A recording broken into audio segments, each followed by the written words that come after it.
అందరికీ నమస్కారం.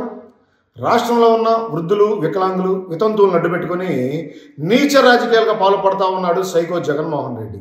గత 3 రోజులుగా రాష్ట్రంలో ఉన్న వృద్ధులు, వికలాంగులు, వితంతువులకి సరైన సమయానికి పెన్షన్ అందివ్వకపోవడానికి కారణం నారా చంద్రబాబు నాయుడు గారు అని చెప్పి ఊదర కొడుతున్న సైకో జగన్మోహన్ రెడ్డి కానీ ఏ వైసీపీ నాయకుడైనా సరే మాతో పాటు సచివాలయాలు సందర్శించేదానికి మీకు దమ్ము ధైర్యం ఉందని చెప్పి మమ్మల్ని సూటిగా ప్రశ్నిస్తా ఉన్నాను. ఈ రోజుకి సచివాలయ అకౌంట్లో పెన్షన్దారులకు అందించాల్సిన డబ్బుల్ని మీరు జమ చేశారా? మీ సచివాలయంలో ఉన్న ఎంప్లాయీసే ఈ రోజు కూడా ఇంకా ప్రభుత్వం నుండి మాకు డబ్బులు జమ కాలేదని చెప్పి మాట్లాడుతూ ఉన్నారు.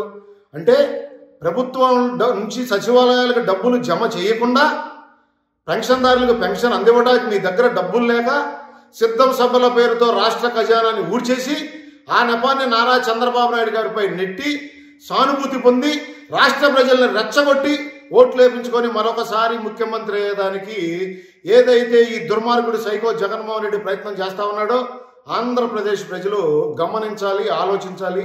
మీరు కూడా సచివాలయాలను సందర్శించండి. ఇప్పటికి కూడా సచివాలయాల్లో అకౌంట్లో డబ్బులు పడలేదు.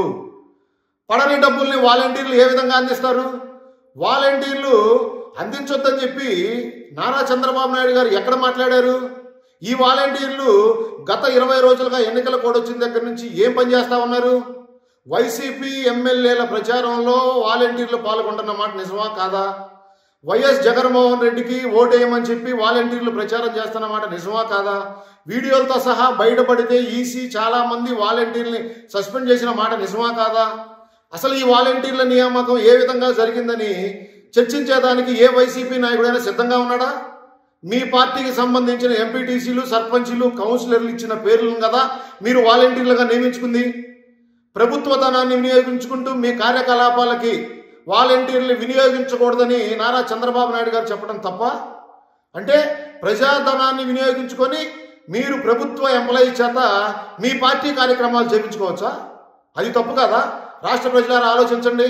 మన డబ్బులతో ఒక ప్రైవేట్ సైన్యాన్ని తయారు చేసుకొని మనల్ని భయభ్రాంతులు గురి చేసి రేపొద్దున మీకు ఈ పథకాలు మీ చెంతక రావు అని చెప్పి మనల్ని భయభ్రాంతులు గురి చేసేదానికి వాలంటీర్లు వాడుకుంటా ఉన్నాడు ఈ దుర్మార్గుడైన సైకో జగన్మోహన్ రెడ్డి అని చెప్పి రాష్ట్ర ప్రజలకు తెలియజేస్తూ ఇప్పటికైనా చివరికి వృద్ధులు, వికలాంగులు, వితంతువుల మీద కూడా రాజకీయం చేస్తున్న ఈ దుర్మార్గుణ్ణి ఈ రాష్ట్రం నుండి తరిమి కొట్టకపోతే మన భవిష్యత్తు అంధకారం అవుతుందని చెప్పి రాష్ట్ర ప్రజలకు తెలియజేస్తా ఉన్నాను.